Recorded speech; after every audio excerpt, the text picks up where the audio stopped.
All right, guys, busting into Chapter 9 now. Chapter 9 is all about solving quadratic equations and functions.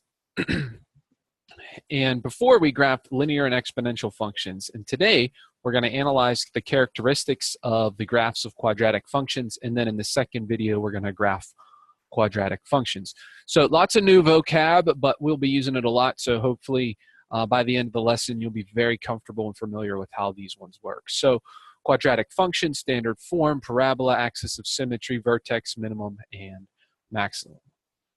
So characteristics of quadratic functions. Well, quadratic functions are non-linear, which means they're not a line, they're actually a curve, and can be written in the form f of x equals ax squared plus bx plus c. In fact, all of chapter 8, most of chapter 8, we dealt with trinomials of the form ax squared plus bx plus c. So you know a lot about the equations and how to factor them and how to solve equations. Well, now we're going to move into the area of graphing them. So this form is called the standard form of a quadratic equation. And you already know standard form has the highest degree first, and then it goes in decreasing degree of x, and then the constant is last.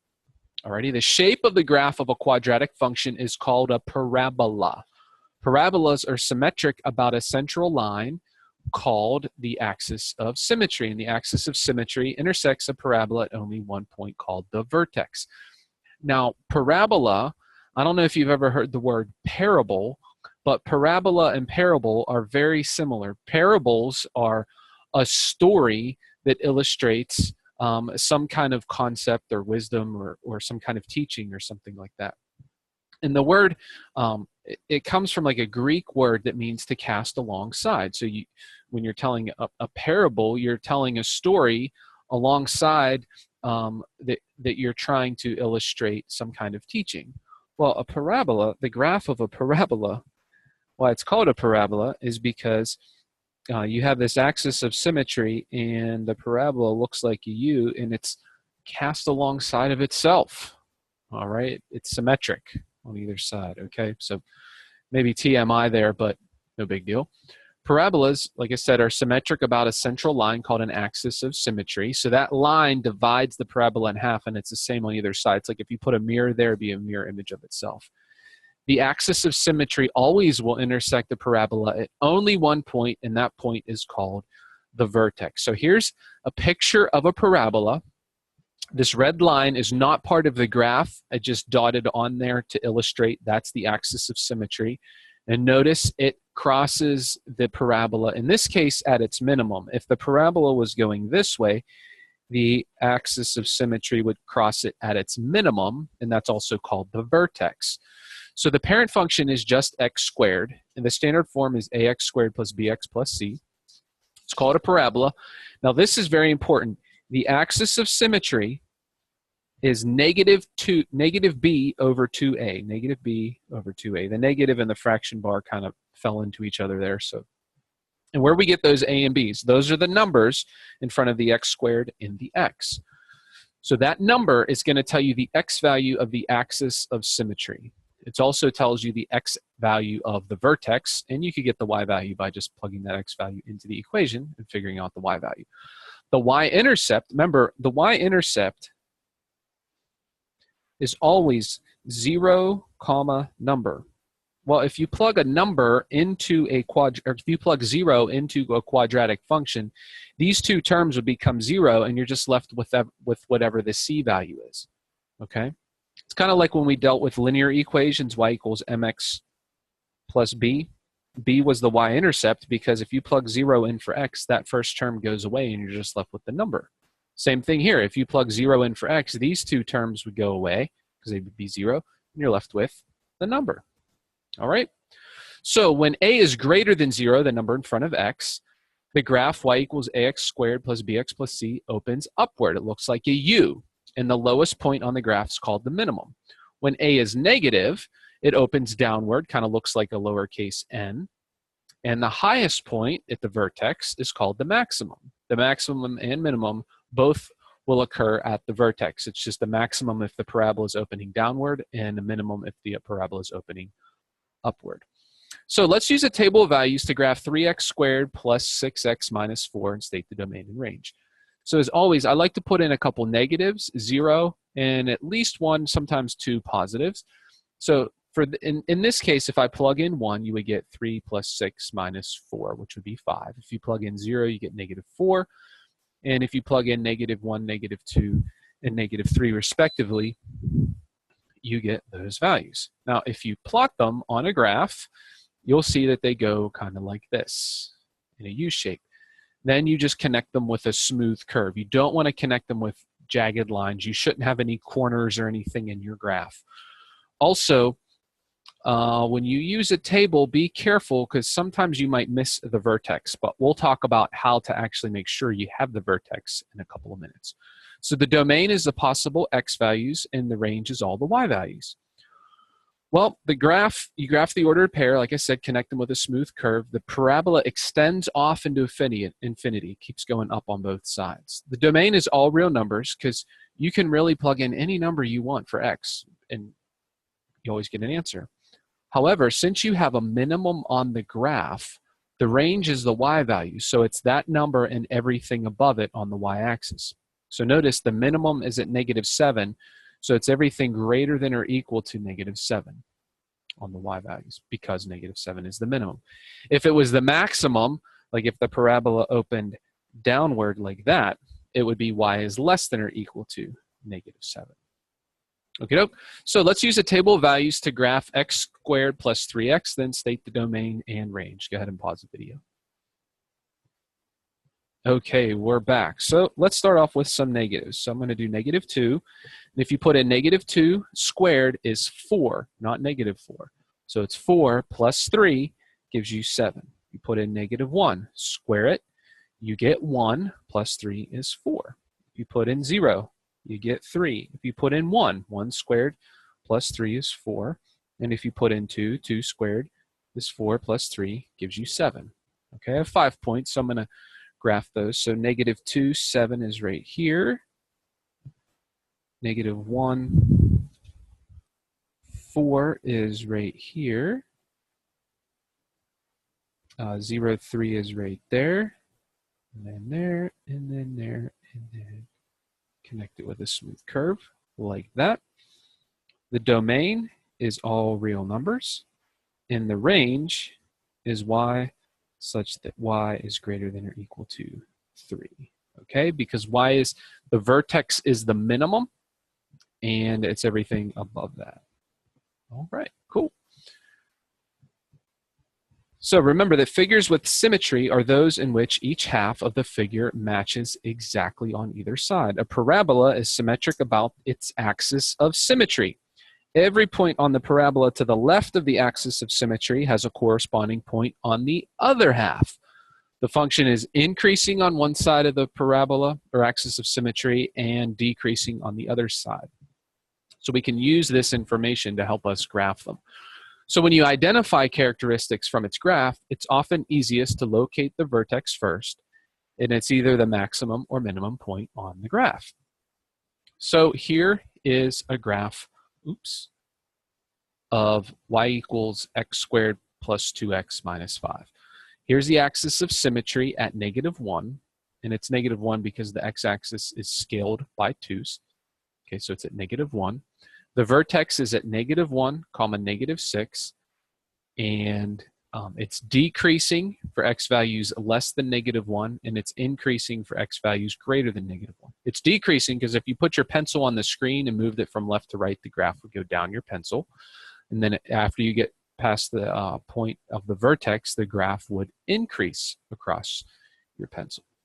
Okay, and notice it's a mirror image of itself on either side of the axis of symmetry. Okay, so let's find the vertex, the equation of the axis of symmetry, and the y-intercept of each graph. So if you just look at this graph, you can pick off the axis of symmetry because it's right where the minimum or the maximum is. So find the vertex. Because the parabola opens upward, the vertex is located at the minimum point of the parabola, and that's located right there, negative 1, comma 0. Found the vertex. The axis of symmetry is the line that goes through the vertex and divides the parabola and congruent halves. Okay, it's located at x equals -1. So really what you do is you take the point of the vertex and you write the equation x equals -1, because whenever you have x equals a number, that implies a vertical line. Well, since it's the vertical line that goes through the vertex, you just take the x value of the vertex and write it x equals whatever that number is, and that's your line of the vertex. The y-intercept is the point where the graph intersects the x-axis. So that would be right here at y equals 1. So it's the point is 0, 1, so the y-intercept is 1. So let's look at this one. This one opens downward, so this has a maximum at this point right here, and that's the vertex. So the vertex is 2, 3. Alrighty. Now the axis of symmetry, just write x equals the x value of the axis of symmetry, or excuse me, the x value of the vertex, which would be x equals 2. The y-intercept is where the graph crosses the y-axis, which would be right there. So that's at 0, -1. So the y-intercept is -1. All right, guys, here's a couple for you to try. Go ahead and pause the video. Okay, we're back. So number 2A, part A, the vertex would be this point right here, and that looks at like it's at -1, 3. The axis of symmetry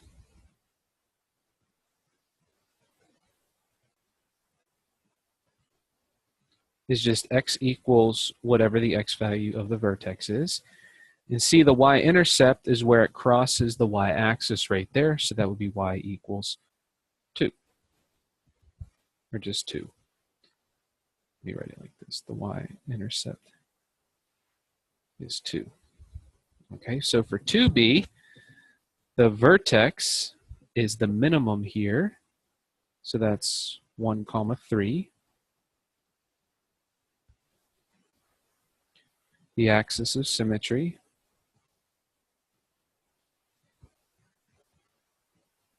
would be x equals 1, and the y-intercept is at 4. Okay. All right. Hope that was helpful to you.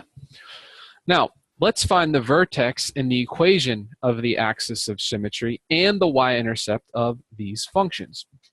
So if you remember back at the beginning of the section, I said this formula for the axis of symmetry is going to be very important. It's -b over 2a. So b is the value in front of x, and a is the value in front of x squared. So it's going to be -2 over 2 times 2, or excuse me, -4 over 2 times 2, which gives you -1. So that is the x value of the axis of symmetry, or the vertex rather, which would be the axis of symmetry. So the x equals 1 is the axis of symmetry, -1 rather. And if I plug a -1 into the function to get the y value, that will tell me the y value of the vertex. And then I could write the point. So if I plug in -1, be careful with -1, because when you square it, it becomes +1. So this would be 2 times 1 is 2, plus 4 times -1 is -3, minus 3 more would give you -5. So the vertex is -1, -5. The y-intercept always occurs at 0, c. So if you plug 0 in, you would get -3. So the y-intercept is -3. All right, let's try this one. Y equals -x squared plus 6x plus 4. Notice this is -x squared, not the square of -x. In other words, when you plug in a number, you're going to square it first, then take the opposite of it. Okay? So the formula for the equation of the axis of symmetry is x equals -b over 2a. Plug in 6 for b and -1 for a, and it simplifies to 3. So that's the equation for your axis of symmetry. Then plug 3 into the equation to solve for y, and that point becomes your vertex. So the equation of the axis of symmetry is x equals 3. The vertex is 3, 13. And then again, to get the y-intercept, you just plug in 0, and you get the c value, which is 4. So the y-intercept is 4. All right, here's a couple for you to try. Go ahead and find the vertex, axis of symmetry, and y-intercept. Go ahead and pause the video.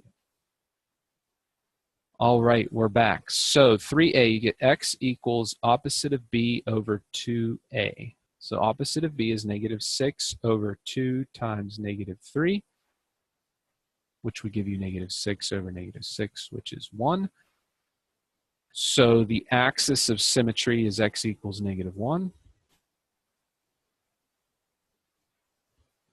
And then you plug a negative 1 in. Negative 3 times negative 1 squared plus 6 times negative 1 minus 5. That's going to give you negative 3 minus 6 minus 5, which is negative 14. So the vertex is the point negative 1 comma negative 14. And the y-intercept, well, that's just going to be negative 5 because that's the c value there. Okay?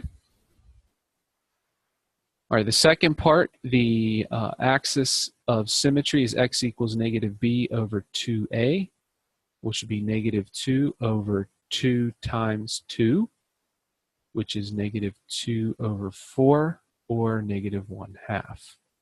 So that's the axis of symmetry is x equals negative 1/2. The vertex, you plug negative 1/2 in, so it's going to be 2 times negative 1/2 squared plus 2 times negative 1/2 plus 2. So this ends up being 2 times 1/4 minus 1 plus 2. 2 times 1/4 is 1/2 minus 1 plus 2. Minus 1 plus 2, or 1/2 minus 1 would be negative 1/2 plus 2, which gives you 1.5 or 3/2. So the vertex is equal to negative 1/2 comma 3/2, and the y-intercept is the c value, which is this 2. Okay? So that's our important characteristics that we got to solve for there. Cool. All right. Now we're going to learn how to identify whether the vertex is a max or a min. Remember before we said if the a value is positive, then it opens upward and you have a minimum like this. And if the a value is negative, it opens downward and you have a maximum like this. The range, the possible y values of a quadratic function, is all real numbers greater than or equal to the minimum or less than or equal to the maximum. Okay, so like if you have a min, all the other points are going to be above it. So that's why it's greater than or equal to the minimum. If you have a max, all the other points are going to be below it. So that's why the range is less than or equal to the maximum. All right, so let's look at this function. First, we want to determine whether the function has a max or min value.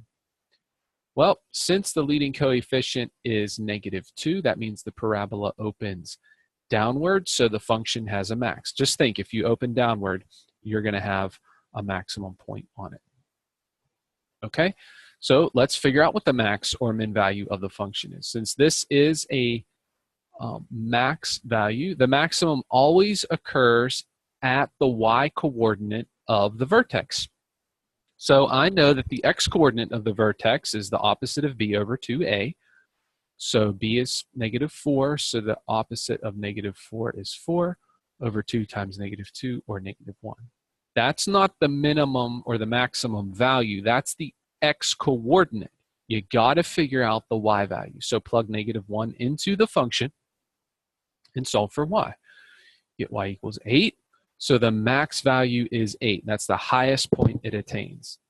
So we can state the domain and range. For these ones, the domain and range is always going to be all real numbers. And again, since this is a maximum, it's going to be less than or equal to. So the range is y such that y is less than or equal to 8.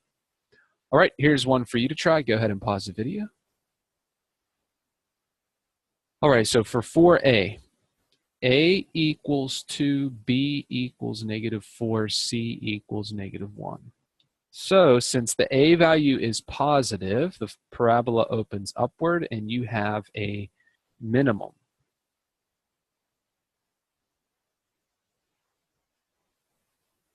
For part B, state the maximum or minimum value. Since it has a minimum, I know the x-coordinate occurs at the vertex, so that's negative b over 2a, which is going to be 4 over 2 times 2, which gives me 4 over 4, which is 1.